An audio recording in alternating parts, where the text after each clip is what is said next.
Quand j'ai pris le téléphone pour demander à mon fils Max quand il comptait se marier, ma fille Lina m'a regardé droit dans les yeux et m'a dit avec un large sourire. « Oh, nous nous sommes déjà mariés hier.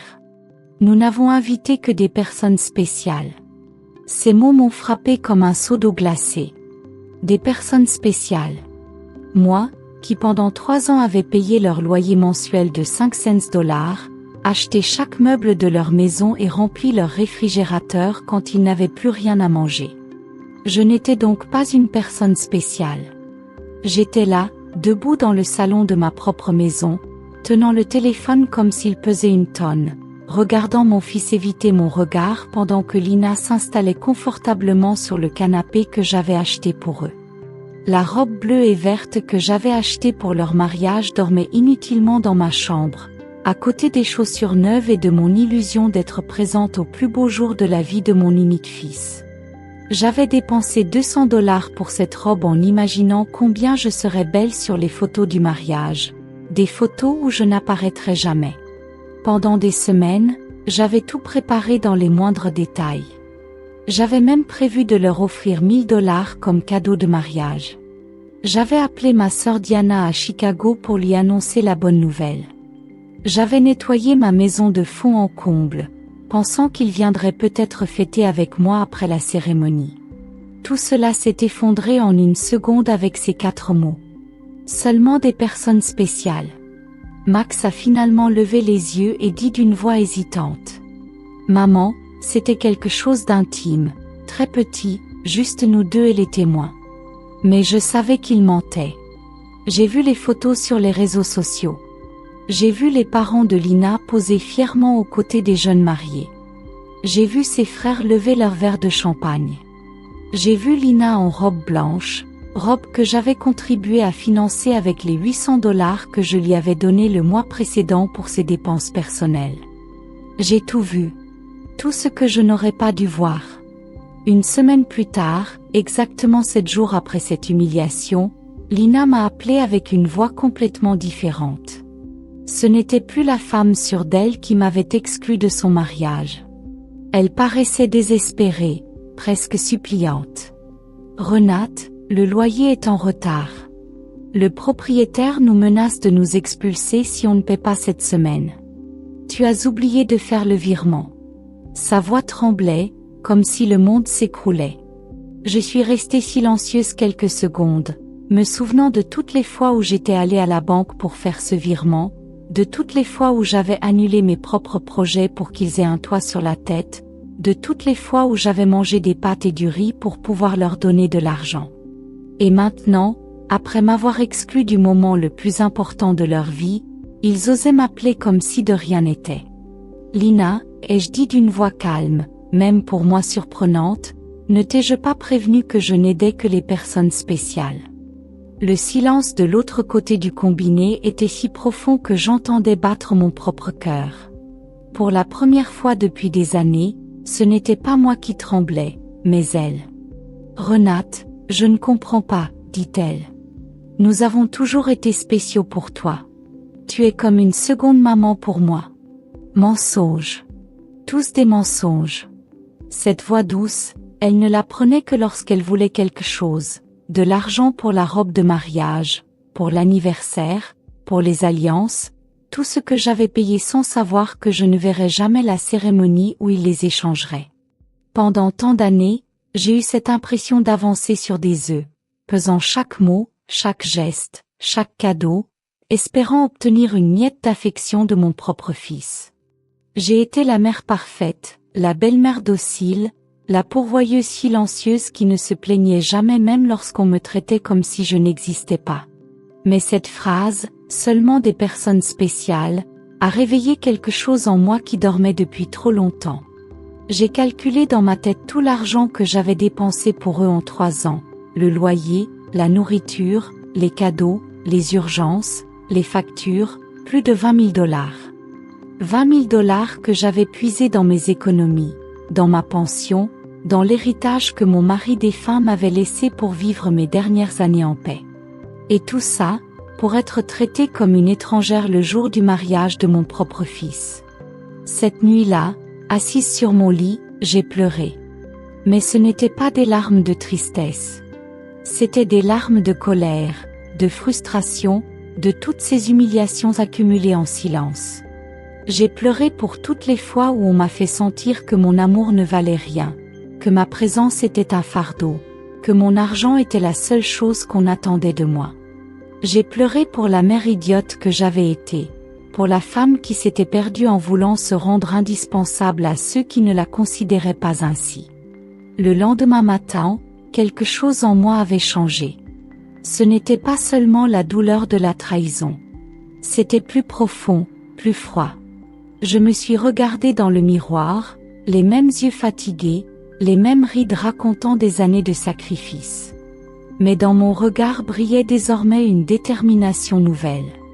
Je suis allée à la cuisine, j'ai préparé mon café comme je le fais depuis 40 ans. Mais cette fois, je n'ai pas pensé à appeler Max pour lui demander comment il avait dormi. Je n'ai pas vérifié mon téléphone dans l'attente d'un message d'excuse. Pour la première fois depuis longtemps, j'étais ma propre priorité. Je me suis assise à la table où j'avais tant planifié pour eux, les fêtes, les dépenses, les cadeaux, et j'ai ouvert mon carnet, mes relevés bancaires, pour faire les comptes. 500$ de loyer par mois pendant 36 mois, 18 000 $. 200$ de nourriture et d'achats divers par mois, 7 200 $. Cadeaux de Noël, d'anniversaire et de mariage, 3 000. Urgence médicale, 800. Assurance voiture, 2500 $. Réparation du climatiseur, 600. Ameublement, 1200. 33 400 $. Voilà la somme exacte de ma générosité. 33 400 $ partis en fumée pour entretenir 2 adultes qui ne me respectaient même pas. Le téléphone a sonné, c'était Max. D'habitude, mon cœur aurait battu fort à l'idée qu'il veuille me parler. Mais cette fois, je l'ai laissé sonner. 1 fois, 2 fois, 3 fois, puis silence. 10 minutes plus tard, c'était Lina. Je n'ai pas répondu non plus. Puis un message est arrivé. Maman, s'il te plaît, réponds. Nous devons parler. Je l'ai supprimé sans répondre. À 14 heures, j'ai décidé d'aller marcher. Sans but, juste pour moi. Je me suis rappelé les promenades avec Max quand il était petit. Ce garçon qui me serrait fort en me disant que j'étais la meilleure maman du monde. À quel moment cet enfant était-il devenu cet homme qui me traitait comme un distributeur automatique avec des sentiments? Je suis entrée dans la banque. Le directeur, Monsieur Klein, m'a reconnu et m'a salué avec un sourire bienveillant. Il avait vu défiler, mois après mois, tous mes virements vers le compte de Max et Lina. Monsieur Klein, ai-je dit calmement, je veux annuler tous les virements automatiques. Il m'a regardé, surpris. Êtes-vous sûre, Madame Richter? Il y a un problème. Non, ai-je répondu. J'ai simplement ouvert les yeux. Je lui ai demandé aussi comment protéger mes comptes. Pendant qu'il faisait les démarches, mon téléphone n'a cessé de sonner. Max, Lina, Max encore. Ils avaient comme un radar pour sentir que leur source d'argent était en danger. J'ai fini par éteindre mon téléphone. Monsieur Klein m'a tendu les papiers et a dit doucement. Madame Richter, pardonnez-moi si je me permets, mais je vous ai toujours trouvée très généreuse avec votre famille. J'espère que vous ne subissez aucune pression. Ces mots m'ont ému. Cet homme, presque un étranger, me montrait plus d'humanité que mon propre fils. Non, Monsieur Klein, ai-je dit. Pour une fois, je ne me mets plus la pression. En sortant de la banque, je me suis sentie légère. Libre. Pour la première fois depuis des années, mon argent m'appartenait. Quand je suis rentrée, 3 voitures étaient garées devant chez moi, celle de Max, celle de Lina et une que je ne connaissais pas. Je voyais des silhouettes bouger à travers les fenêtres. Ils avaient les clés, celles que je leur avais données en pensant qu'ils prendraient soin de moi un jour. J'ai respiré profondément et ouvert la porte. Max était assis sur mon canapé, la tête entre les mains. Lina faisait les 100 pas, nerveuse. Un homme plus âgé feuilletait mes papiers sur la table de la cuisine. Que se passe-t-il ici? Ai-je demandé d'une voix ferme.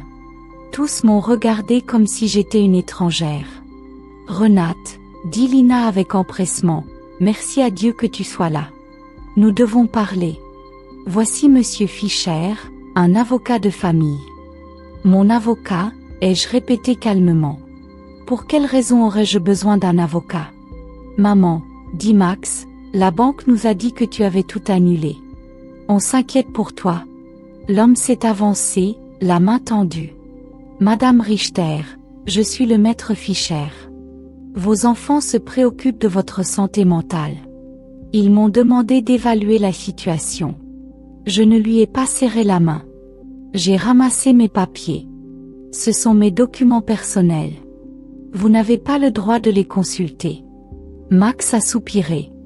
Maman, ton comportement est étrange. Tu as coupé tout contact, tu refuses de parler. On pense que tu as besoin d'aide. Lina s'est approchée, faussement douce. Renate, ma chérie, la solitude peut te peser plus que tu ne crois. À ton âge, la confusion est normale. Ce mot, confusion, a résonné comme une alarme dans ma tête. J'ai compris. Il voulait me faire passer pour folle afin de contrôler mon argent. Je ne suis pas confuse, ai-je dit d'une voix glaciale. Je suis plus lucide que jamais. Et maintenant, sortez de ma maison. Madame Richter, tenta de dire l'avocat, vos enfants ont le droit d'intervenir s'ils estiment que vos décisions financières ne sont plus rationnelles. Je me suis mise à rire. Un rire sec, sans joie. Irrationnel. Vous appelez ça irrationnel de refuser qu'on me vole? Lina a pâli. Nous ne t'avons jamais maltraité, Renate. Tu fais partie de la famille. Tout ce que tu as finira par nous appartenir de toute façon. Voilà. La vérité nue. Pour eux, j'étais déjà morte. Ils ne faisaient qu'avancer l'héritage. Dehors, ai-je dit en désignant la porte. Tous les trois. Dehors. Max s'est levé, furieux. Maman, tu ne peux pas faire ça. On a des obligations, le loyer, la voiture, la carte de crédit. Tu ne peux pas nous couper du jour au lendemain. Ah non, ai-je répondu en haussant la voix pour la première fois. Qui dit que je ne peux pas? Pendant des années, j'ai payé un loyer qui ne portait même pas mon nom, rempli un réfrigérateur dans une maison où je n'étais pas la bienvenue, financé une vie qui n'avait aucune place pour moi. Et aujourd'hui, c'est terminé. Le maître Fischer sortit une chemise de son sac et la posa sur ma table. Madame Richter, dit-il d'un ton professionnel, nous avons préparé quelques documents qui pourraient faciliter cette transition. Il s'agit d'une procuration permettant à Max et Lina de gérer vos finances plus efficacement. Ce serait simplement temporaire, le temps que vous alliez mieux. Je pris la chemise, sans même l'ouvrir, la glisser directement dans mon sac à main. La seule transition qui aura lieu ici, dis-je froidement, sera la vôtre vers la porte d'entrée. Lina se mit à pleurer, mais ce n'était pas des larmes de tristesse. C'étaient des larmes de frustration, de colère contenue. Tu ne peux pas nous faire ça, Renate. Nous comptions sur toi. Nous avons fait des plans en fonction de ton aide. Nous avons acheté des choses, pris des engagements financiers, parce que nous savions que nous pouvions compter sur toi. Des engagements fondés sur mon argent, ai-je répliqué, pas sur mon bien-être, ni sur mon bonheur, ni sur ma présence. Seulement sur mon argent. Et maintenant que j'ai décidé que mon argent devait enfin servir à ma propre vie, je deviens soudain une vieille femme confuse, prétendument incapable de gérer ses affaires. Max fit un pas vers moi, mais je reculai. Ce n'était plus le petit garçon qui courait dans mes bras après un cauchemar. C'était un homme de 35 ans qui voyait en sa mère un obstacle entre lui et une vie confortable financée. « Maman, dit-il d'une voix qu'il voulait sans doute pleine de remords, nous avons fait des erreurs. Le mariage a été un malentendu. Lina était nerveuse, sous pression. Nous pouvons arranger les choses si tu redeviens raisonnable. » Raisonnable. Ce mot sonnait faux dans ma bouche. Être raisonnable signifierait continuer à payer leur vie tout en acceptant d'être traité comme une étrangère. Cela signifierait faire semblant de ne pas souffrir d'avoir été exclu du jour le plus important de la vie de mon fils unique. Le maître Fischer rassembla ses papiers avec la froide efficacité de quelqu'un habitué à voir ses propositions refusées. « Madame Richter, dit-il, ce n'est pas terminé.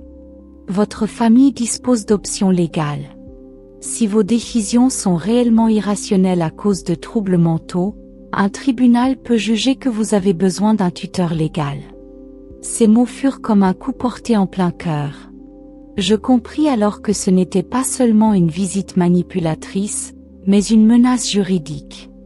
Il voulait me faire passer pour incompétente afin de contrôler mon argent.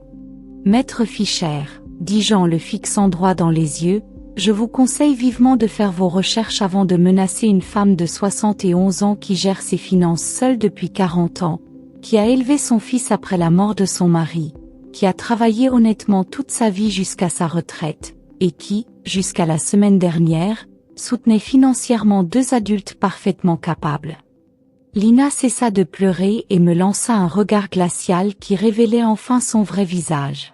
« Cela ne restera pas sans suite, Renate. Nous avons des droits, et des avocats aussi. »« Parfait, » répondis-je calmement. « Trouvez-en autant que vous voudrez, avec votre propre argent bien sûr, car le mien n'est plus disponible pour financer vos caprices juridiques. » Ils quittèrent la maison, le visage empreint de cette dignité blessée propre à ceux qui n'ont pas l'habitude qu'on leur dise non. Avant de sortir, Max se retourna vers moi. « Maman, ça va très mal finir pour toi. Tu vas finir seule, sans personne pour s'occuper de toi quand tu en auras vraiment besoin. »« Max, » répondis-je avec une profonde tristesse, mais aussi une clarté absolue, je suis déjà seule. La différence, c'est que désormais, c'est par choix, et non à cause de ta négligence. Quand je refermai la porte derrière eux, je restai immobile, entourée par le silence que je connaissais depuis des années. C'était le silence de la liberté. Cette nuit-là, je ne parvins pas à dormir. Non pas par tristesse, mais à cause de l'adrénaline d'avoir enfin repris le contrôle de ma propre vie. Allongée sur le lit, je planifiais mes prochains pas comme un général avant une bataille. Si Max et Lina voulaient se battre, je leur livrerais une guerre, mais une guerre menée avec intelligence, pas avec des émotions. À 6 heures du matin, j'étais déjà habillée et prête. Ma première étape fut de me rendre au cabinet de mon avocat, Maître Weber, que je connaissais depuis qu'il avait géré la succession de mon mari.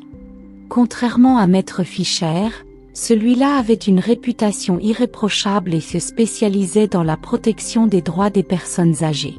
« Madame Richter, » dit-il après m'avoir écouté, « ce que vos enfants ont tenté de faire hier est plus courant que vous ne le pensez. Cela s'appelle un abus financier envers une personne âgée, et c'est un crime fédéral. Le fait qu'il soit entré chez vous sans autorisation et ait fouillé vos documents privés constitue également une infraction. » Ces paroles me calmèrent et m'inquiétèrent à la fois. Elles me calmèrent parce qu'elles confirmaient que je n'étais pas folle, que ce que j'avais vécu était bien réel et inacceptable. Elles m'inquiétèrent parce que je réalisais que la situation était plus grave que je ne le croyais. « Nous devons tout documenter », poursuivit Maître Weber. « Chaque virement, chaque cadeau, chaque fois qu'ils vous ont mis sous pression. Nous allons également modifier votre testament pour protéger vos biens contre d'éventuelles manipulations futures. » Nous passâmes 3 heures à examiner mes relevés financiers. Quand il vit la somme totale, 33 400 $ en 3 ans, il secoua la tête. « Madame Richter, avec cet argent, vous auriez pu vivre confortablement, voyager et profiter pleinement de votre retraite. Au lieu de cela, vous avez financé la vie de 2 adultes qui ne vous ont même pas invité à leur mariage. » En sortant de son bureau, j'avais un plan clair. D'abord, changer toutes les serrures de ma maison. Ensuite, installer un système de sécurité avec caméra. Puis, ouvrir un nouveau compte dans une autre banque, hors de leur portée. Enfin, commencer à vivre la vie que j'avais tant repoussée. Je me rendis à la quincaillerie du quartier. Le propriétaire, Monsieur Sommet, me connaissait depuis des années, car j'y achetais souvent des outils pour réparer l'appartement de Max et Lina. Mais cette fois, c'était différent. Madame Richter, dit-il, encore une urgence pour votre fils. Non, répondis-je avec un léger sourire. Cette fois, c'est pour moi. Je veux changer toutes les serrures et je veux la meilleure qualité possible. Il me regarda avec surprise, mais ne posa pas de questions. Pendant que je choisissais le matériel, son fils Ethan, installateur de systèmes de sécurité, s'approcha. C'était la providence en action. Ethan, dis-je, j'ai besoin d'un système complet de vidéosurveillance. Le prix n'a pas d'importance. Pendant qu'il prenait les mesures, je reçus un appel d'un numéro inconnu. C'était Lina, qui utilisait sans doute le téléphone de quelqu'un d'autre. Renate, c'est moi. S'il te plaît, ne raccroche pas. Nous devons parler calmement. Je t'écoute, dis-je d'un ton neutre. Écoute, je comprends que tu sois fâchée à cause du mariage. C'était une erreur. Max et moi voulons nous rattraper. Que dirais-tu d'une petite célébration avec toi? On pourrait cuisiner ensemble, comme avant. La manipulation dans sa voix était si évidente que j'eus presque envie de rire. Lina, combien dois-tu de loyer exactement? Un silence gêné suivit. Eh bien, 2 mois, soit $1000, mais je ne t'appelle pas seulement pour ça. Tu nous manques. Je lui demandai calmement, je vous manque, moi, ou mon argent? Les deux, répondit-elle avec une franchise désarmante. Oui, nous avons besoin de ton aide, mais nous t'aimons aussi. Tu es importante pour nous. Si je suis si importante, dis-je, pourquoi ne l'étais-je pas assez pour être invitée à votre mariage? Pourquoi ne suis-je jamais assez importante pour recevoir un appel qui ne demande pas d'argent? Quand m'as-tu appelé pour la dernière fois juste pour savoir comment j'allais? Elle ne répondit pas. Nous savions toutes de la vérité. Jamais. Lina, écoute-moi bien. Pendant 3 ans, vous m'avez utilisé comme un distributeur automatique avec des sentiments. Vous m'avez ignoré, humilié et finalement trahi de la pire des manières. Maintenant que l'argent n'arrive plus, vous découvrez soudain que vous m'aimez. Renate, je t'en prie, commença-t-elle. Il n'y a pas de je t'en prie, répondis-je sèchement. Tu as fait ton choix quand tu as décidé que je n'étais pas assez spéciale pour être là le jour de ton mariage. Aujourd'hui, je fais le mien. Je raccrochai, puis j'éteignis mon téléphone. Je ne voulais plus d'interruption dans ma journée de libération. Cet après-midi-là, je me rendis enfin au salon de beauté, celui où je n'étais pas allée depuis plus d'1 an. J'avais toujours annulé mes rendez-vous pour eux, parce qu'il y avait toujours une urgence, toujours une facture à payer. Madame Richter, s'exclama Cynthia, ma coiffeuse préférée, quelle surprise. Je pensais que vous nous aviez oubliés. Je ne vous ai pas oublié, répondis-je en souriant. J'avais seulement oublié que je mérite aussi de prendre soin de moi. Je me fis coiffer, colorer les cheveux, faire les ongles. Pour la première fois depuis des années, je dépensais de l'argent pour moi sans culpabilité. Cynthia me parla de sa vie, de ses enfants, de ses rêves. Cela faisait du bien d'avoir une conversation qui ne tournait pas autour de Max et Lina. Vous êtes magnifique, dit-elle à la fin. Mais surtout, vous avez l'air libre. Oui, répondis-je avec un vrai sourire. J'ai enfin appris à dire non. En rentrant chez moi, je remarquai une voiture inconnue devant ma porte. Mon cœur accéléra un instant, craignant que Max et Lina soient revenus. Mais en m'approchant, je vis une femme âgée assise sur les marches. « Madame Richter ?» demanda-t-elle. « Oui, c'est moi. Je suis Eleanor Brox, votre voisine. Nous habitons ici depuis des années, mais nous n'avons jamais eu l'occasion de parler. Hier, j'ai entendu des voix fortes et je me suis inquiétée. Tout va bien ? » Sa sincère inquiétude me toucha profondément. « Venez, Madame Brox. Je vais vous faire un café, et je vais vous raconter une histoire que vous ne croirez pas. Je lui racontai tout. Elle m'écouta en silence, émue, hochant parfois la tête. Quand j'eus terminé, ses yeux étaient pleins de larmes. « Vous avez bien fait, dit-elle. J'ai vécu la même chose avec ma fille il y a 5 ans. Moi aussi, j'ai cru que c'était mon devoir de financer sa vie. Moi aussi, j'ai cru qu'elle ne m'aimerait plus si je disais non.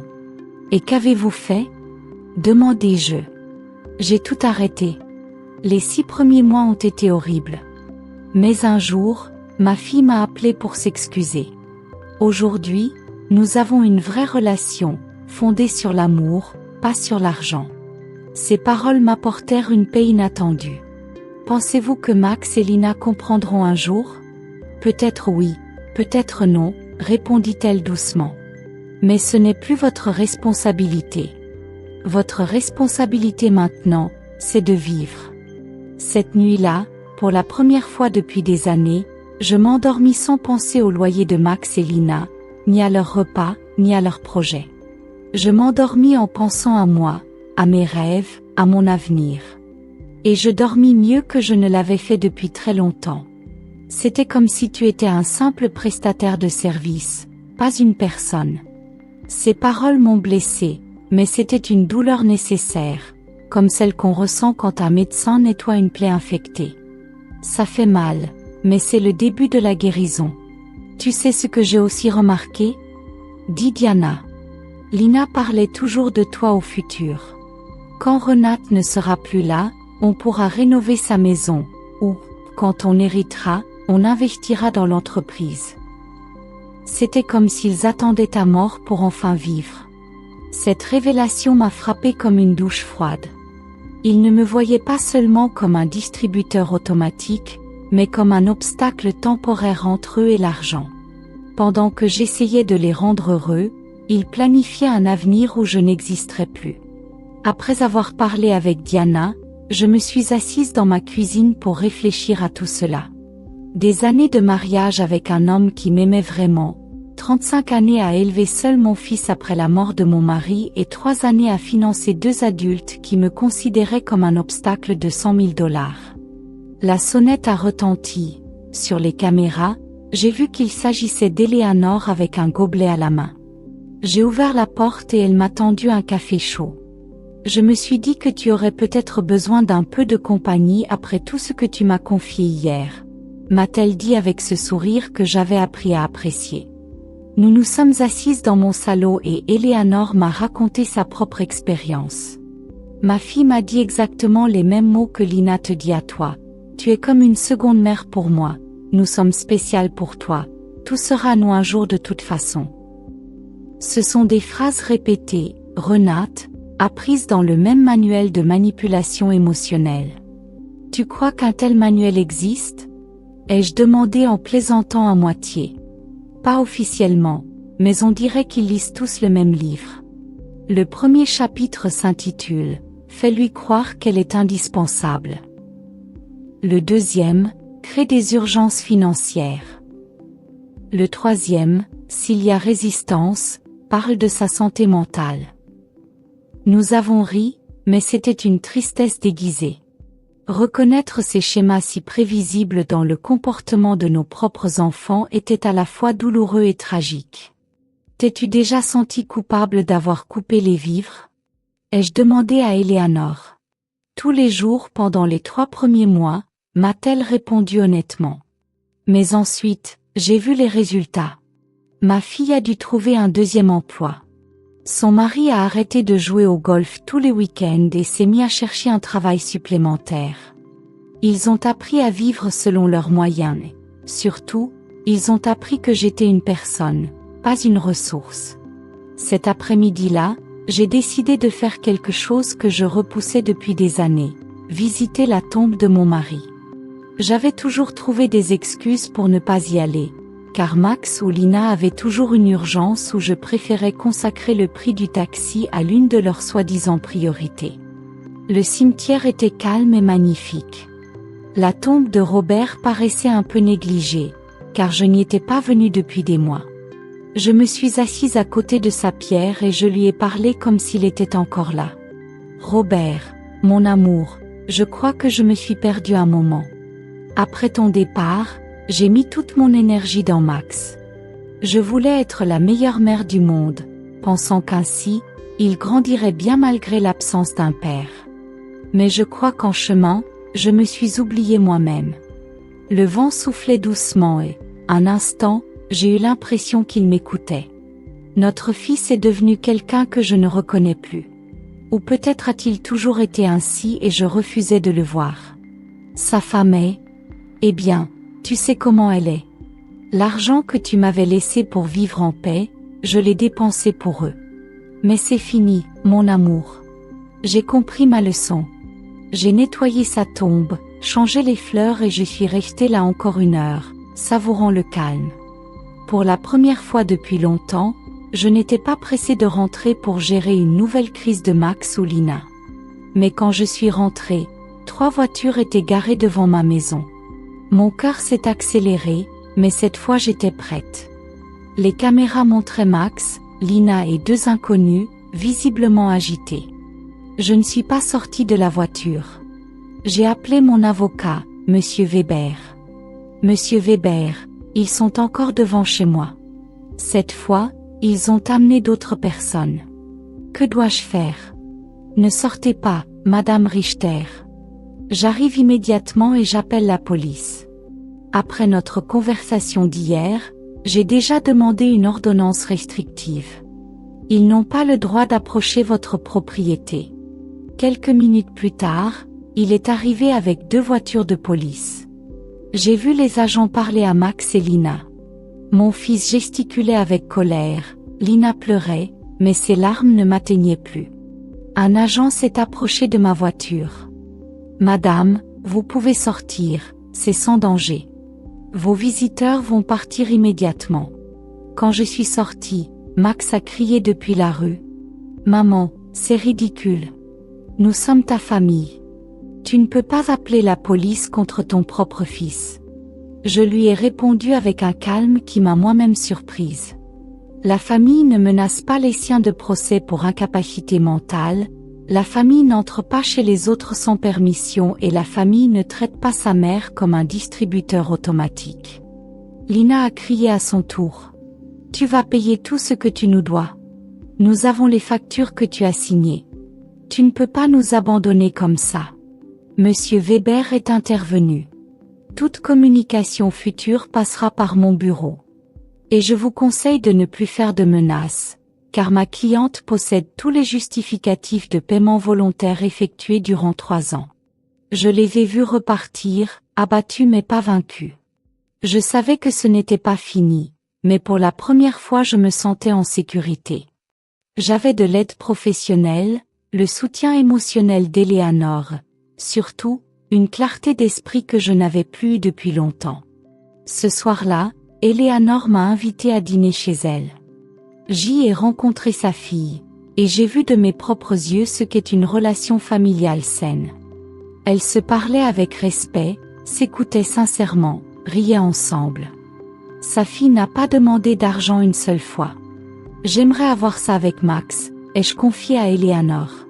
Tu l'auras peut-être un jour, m'a-t-elle répondu, mais d'abord, il doit apprendre que tu es une personne qui mérite le respect, pas une source de revenus. Pour la première fois depuis des semaines, je me suis couchée avec de l'espoir. Les jours suivants furent étrangement calmes.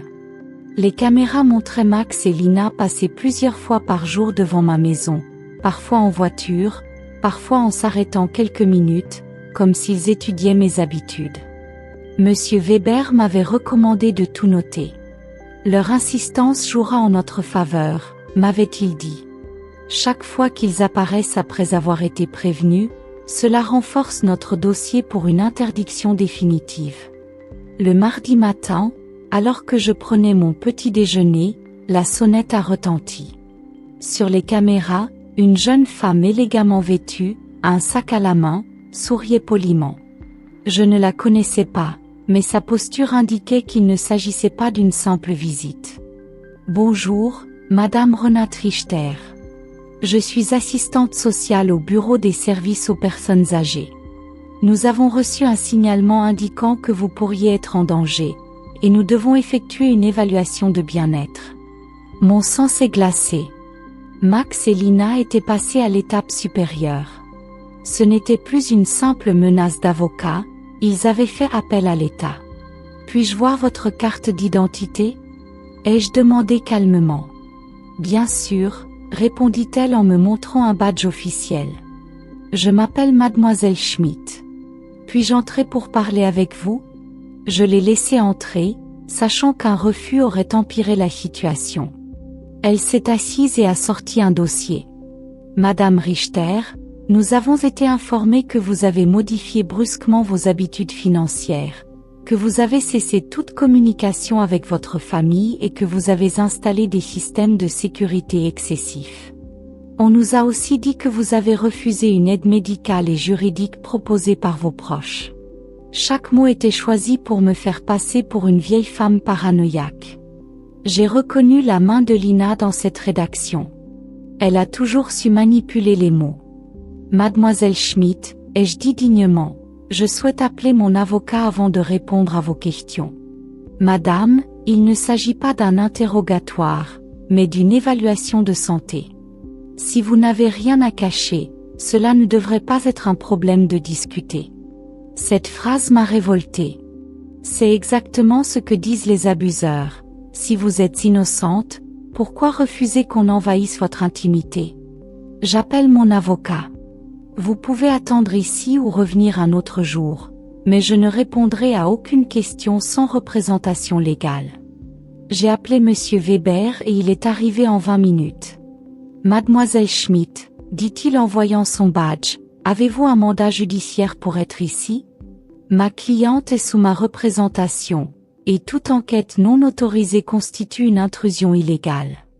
Monsieur, nous avons simplement reçu un rapport de la famille inquiète, répondit-elle, moins assurée. La même famille qui a tenté d'entrer chez elle sans permission, qui a fouillé ses documents et vécu de son argent. Demanda sèchement mon avocat. Il lui tendit un dossier. Voici la preuve des abus financiers et émotionnels. 33 400 $ retirés en 3 ans. Si quelqu'un doit être enquêté ici, ce n'est pas ma cliente. L'assistante sociale lut les documents, visiblement mal à l'aise. Madame Richter, dit-elle finalement, au vu de la situation et des preuves fournies, je ne vois aucune raison d'intervention. Je clôture ce dossier. Après son départ, Monsieur Weber resta silencieux un instant. Renate, dit-il enfin, tout cela va continuer à s'aggraver. Max et Lina dépensent de l'argent qu'ils n'ont pas pour tenter de te faire déclarer incompétente. Cela veut dire qu'ils sont désespérés ? Exactement. Cette idée m'a glacée. Pourrait-il essayer de prendre le contrôle de mon argent ? Ils peuvent essayer, mais nous avons des preuves solides que tu es parfaitement lucide. J'ai appelé Diana. Tu vois jusqu'où ils sont prêts à aller pour de l'argent ? M'a-t-elle dit. Ils ruinent leur réputation, dépensent sans compter, tout ça pour avoir de nouveau accès à ton compte. Elle avait raison. Max et Lina avaient révélé leur vraie nature. Il n'y avait plus de retour possible. Je n'étais jamais vraiment une mère à leurs yeux, seulement une source de revenus. Cette vérité, aussi douloureuse soit-elle, m'a libérée. Je n'avais plus à douter ni à culpabiliser. J'avais enfin compris que me protéger était juste. Ce soir-là, Eleanor m'a présenté à ses amis du club de jardinage, Maria, Carmen et Elfried. Toutes avaient vécu des situations similaires. Nous avons partagé nos histoires. Maria avait dû poser des limites à son frère. Carmen avait coupé les ponts avec sa fille qui ne venait que pour lui demander de l'argent. Elfried avait modifié son testament après avoir découvert que ses petits-enfants la considéraient comme leur plan de retraite. Le plus douloureux, disait-elle, n'était pas de perdre l'argent, mais de réaliser que l'amour qu'elle pensait avoir n'avait jamais été réel. Renate, dit Elfried avec la sagesse de ses 80 ans, le véritable amour ne s'achète pas. Si tu dois payer pour l'obtenir, alors il n'a jamais existé. Ces paroles furent un baume pour mon âme blessée. J'avais acheté de l'attention, pas de l'amour. J'avais financé une illusion. Tu sais ce que j'ai découvert? Leur ai-je dit. Être entouré de gens qui ne t'aiment pas, c'est plus douloureux que d'être seul. Au moins maintenant, quand je suis seule, je suis en bonne compagnie. Nous avons ri et nous nous sommes embrassés avec une nouvelle sagesse. Cette nuit-là, assise dans mon jardin sous les étoiles, je me suis sentie libre.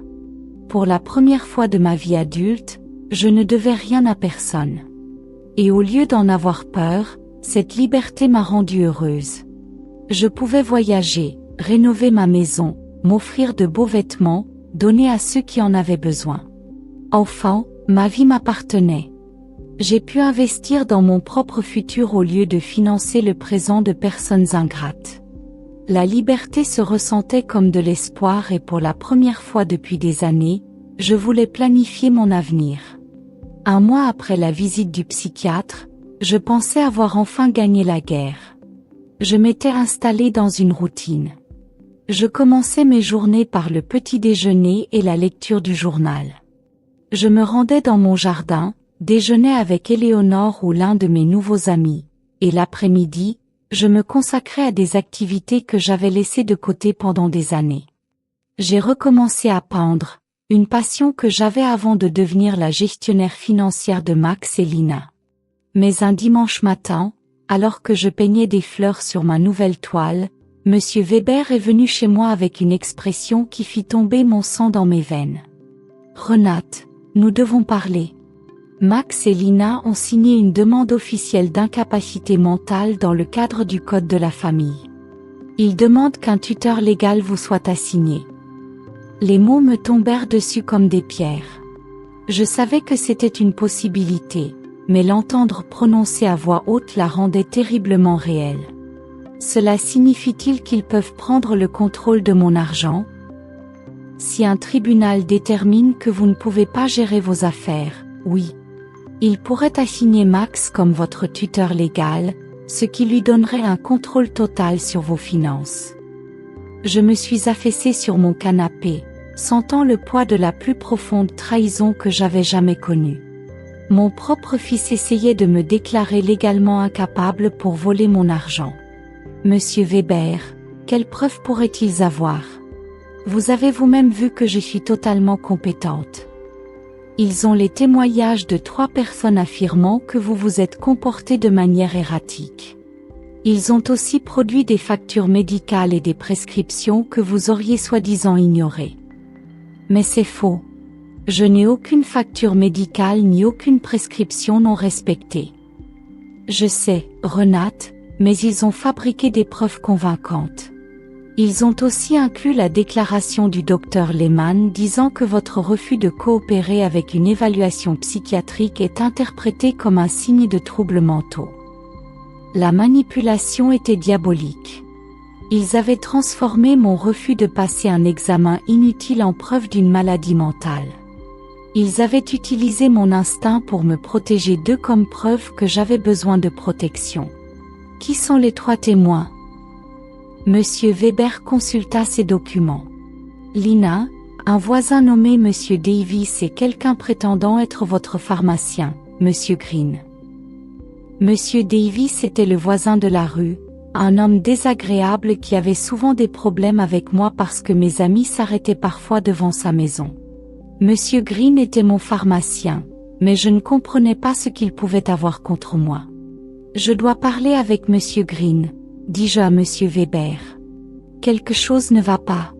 Nous sommes allés à la pharmacie ensemble cet après-midi-là.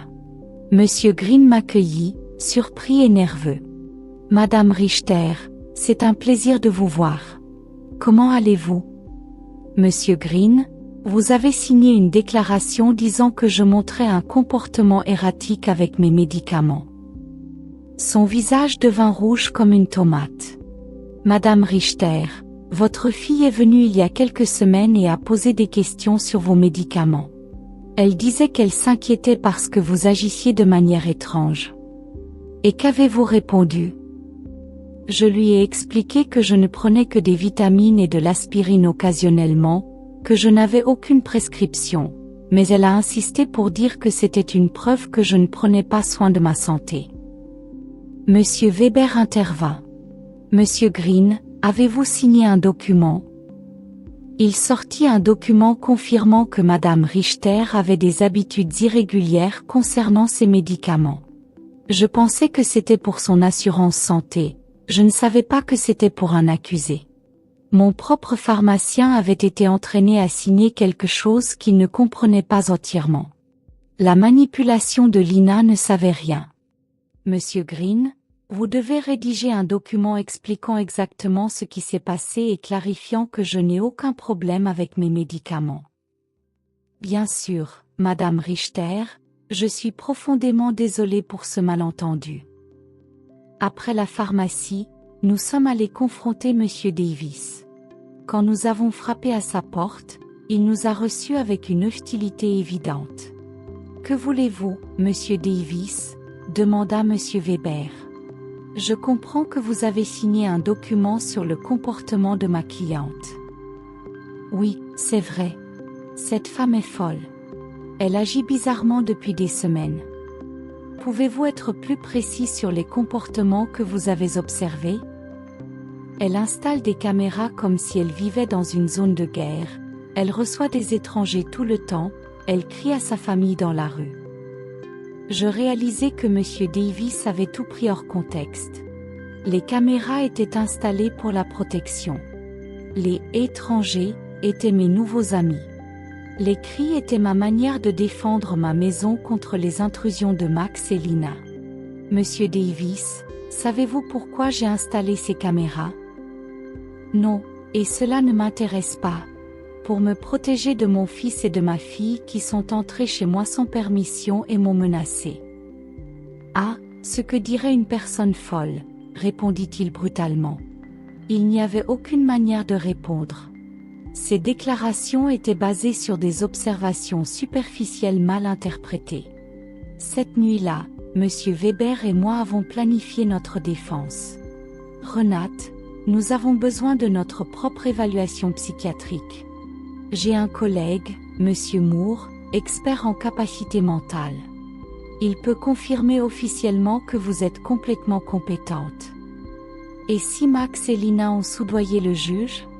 Et si tout cela ne compte pas parce qu'ils ont déjà décidé de me déclarer incapable? Renate, le système légal n'est pas parfait, mais il n'est pas totalement corrompu. Nous avons des preuves de votre compétence mentale et de leur motivation. Nous allons lutter contre cela. Le lendemain, je me rendis à mon rendez-vous avec Monsieur Moore. C'était une femme dans la cinquantaine, aux yeux bienveillants mais perçants. Madame Richter, je vais vous poser une série de questions et tests pour évaluer votre capacité mentale. Prenez votre temps et répondez honnêtement. Pendant 2 heures, elle m'interrogea sur ma mémoire, ma capacité de raisonnement, ma compréhension financière et ma santé émotionnelle. Elle me donna aussi des tests cognitifs et me demanda de résoudre des problèmes mathématiques et logiques. Madame Richter, vos résultats sont très au-dessus de la moyenne pour votre âge. Non seulement vous êtes mentalement compétente, mais vos fonctions cognitives sont excellentes. Madame Richter, pourquoi pensez-vous que votre famille agit ainsi? Basé sur ce que vous m'avez dit et les documents que j'ai examinés, il s'agit d'un cas classique d'exploitation. Malheureusement, c'est plus courant qu'on ne le pense. Je quittai la consultation, me sentant validée mais aussi triste. La confirmation de ma santé mentale fut un soulagement, mais elle confirma aussi que le jugement était réel et nécessaire. Ce matin-là, j'ai organisé une réunion d'urgence avec toutes mes amies du club de jardin. Quand je leur ai parlé de la plainte pour incapacité, elles étaient en colère. Renate, nous allons témoigner en votre faveur. Nous avons été avec vous depuis des semaines et personne ne peut nier que vous allez bien. Mieux que bien, dit Cynthia. Vous êtes plus claire et plus forte que beaucoup de femmes de 40 ans que je connais. Elfrida, avec sa sagesse de 80 ans, me prit les mains. Renate, ma chère, ce que vos enfants font n'est pas nouveau. Depuis des générations, Certains enfants malveillants ont essayé de déclarer leurs parents incapables pour obtenir leur argent. Mais vous avez quelque chose que beaucoup de victimes n'ont pas eu. Documentation, soutien légal et amis pouvant témoigner pour vous. Leurs paroles me donnèrent de l'espoir. Je n'étais pas seule dans ce combat. J'avais un véritable soutien. Cette nuit-là, pour la première fois depuis le début de ce cauchemar, je pleurais vraiment. Pas de tristesse, mais de larmes libératrices. Je fis mes adieux au fils que je pensais avoir, au rêve d'une famille aimante, à l'illusion de l'amour inconditionnel. Mais quelque chose de nouveau surgit en moi, une détermination de fer à ne plus jamais me laisser restreindre, ni par mon argent, ni par ma dignité, ni par ma liberté. La bataille avait officiellement commencé, et j'étais prête à lutter. 3 semaines plus tard, le jugement fut rendu. Je m'étais levée tôt, vêtue de ma meilleure robe noire, et je me regardais dans le miroir avec une détermination que je n'avais jamais ressentie auparavant. Aujourd'hui, non seulement ma capacité mentale serait jugée, mais aussi ma dignité en tant que personne, mon droit de vivre libre de toute forme d'abus, ma valeur au-delà de mon compte bancaire. Monsieur Weber arriva à 7 heures pour revoir notre stratégie une dernière fois. Renate, souvenez-vous, le fardeau de la preuve repose sur eux. Ils doivent prouver que vous n'êtes pas compétente. Nous devons seulement montrer que vous l'êtes. Et si le juge est déjà biaisé? Le juge Miller a la réputation d'être juste. J'ai étudié ses affaires passées et il ne favorise pas automatiquement les familles. Il est dédié à protéger les droits des citoyens. Nous arrivâmes au tribunal à 9 heures. Dans la salle, je vis Max portant une nouvelle tenue probablement achetée pour l'occasion et Lina vêtue de noir, comme pour un enterrement. Peut-être l'était-ce, celui de notre relation familiale. Quand nous nous sommes rencontrés, Max évita mon regard, mais Lina me regarda avec une chaleur qui montrait que pour elle, tout cela n'était qu'une transaction commerciale. Leur avocat était un homme plus âgé et élégant, avec la confiance que donnent les victoires passées. Lors de sa déclaration, sa stratégie était claire, me faire passer pour une vieille femme confuse manipulée par des étrangers. Votre honneur, la mademoiselle Renate Richter a montré un trouble mental évident ces derniers mois. Elle a coupé tout soutien financier pour sa famille sans raison rationnelle. Elle a installé des systèmes de sécurité inutiles par paranoïa et s'est isolée des autres via des voisins et des avocats qui profitent de sa situation vulnérable. Chaque mot était choisi pour faire paraître mon autonomie comme de la démence. Puis ils appelèrent leurs témoins. Lina fut la première à témoigner. Elle pleura en décrivant comment j'avais changé, comment je serais devenue hostile et paranoïaque, comment je m'étais isolée de la famille qui m'aimait. Mademoiselle Renate Richter a toujours été comme une seconde mère pour moi. Voir son trouble mental est dévastateur, dit-elle, les larmes aux yeux. Lorsque Monsieur Weber l'examina, les incohérences dans son histoire devinrent visibles. Max et d'autres témoins mentirent ou interprétèrent mal mes comportements. Le docteur Moore confirma mon excellent état mental. Éléonore et mes amis témoignèrent de ma clarté, de ma vitalité et de ma capacité à maintenir des relations sociales. Enfin, ce fut mon tour de témoigner. Je me levai avec dignité et me rendis à la barre, ressentant le poids de mes 71 ans d'expérience, de la sagesse acquise par la douleur et de la force trouvée dans l'adversité.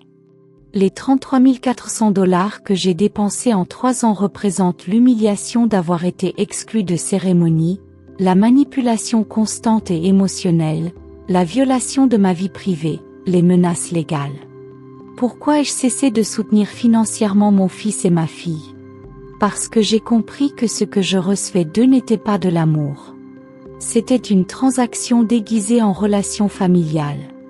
Mon argent était bienvenu, mais moi, en tant que personne, je ne l'étais pas. Quand l'avocat de Max tenta de me faire passer pour confuse, je répondis à chaque question avec clarté et précision. Le juge Miller se retira 2 heures en délibération.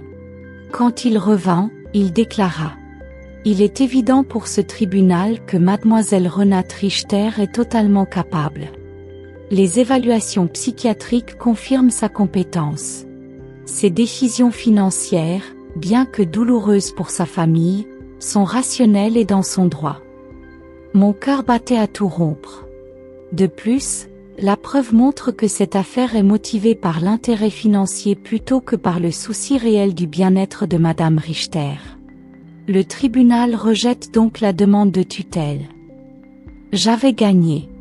Non seulement le tribunal, mais ma liberté, ma dignité et mon droit de vivre sans abus. Lorsque nous sortîmes, je vis Max et Lina parler avec leur avocat. Lina me lança un regard de haine avant de partir. Max me regarda une dernière fois, et pendant un instant, je crus percevoir un retour, mais il était trop tard. Cette nuit-là, Éléonore organisa une célébration à la maison avec toutes nos amies. Nous célébrâmes la justice, la liberté et la solidarité des femmes fortes. Renate, aujourd'hui tu n'as pas seulement gagné un tribunal, tu as retrouvé ta vie, me dit Elfriede. Elle avait raison. Pour la première fois depuis des années, l'avenir m'appartenait entièrement.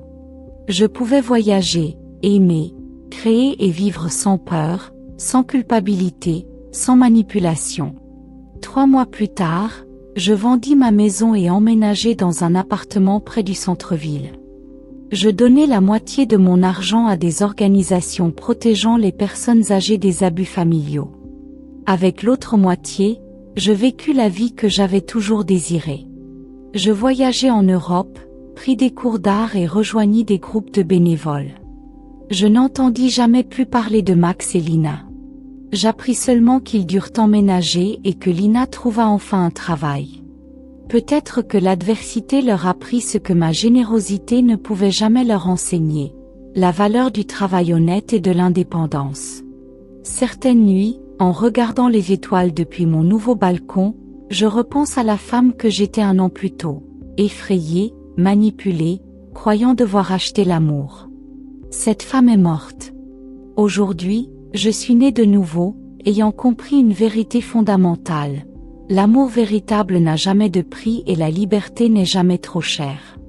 Je m'appelle Renate, j'ai 72 ans, et j'ai enfin appris que la personne la plus importante que je dois aimer et protéger, c'est moi-même.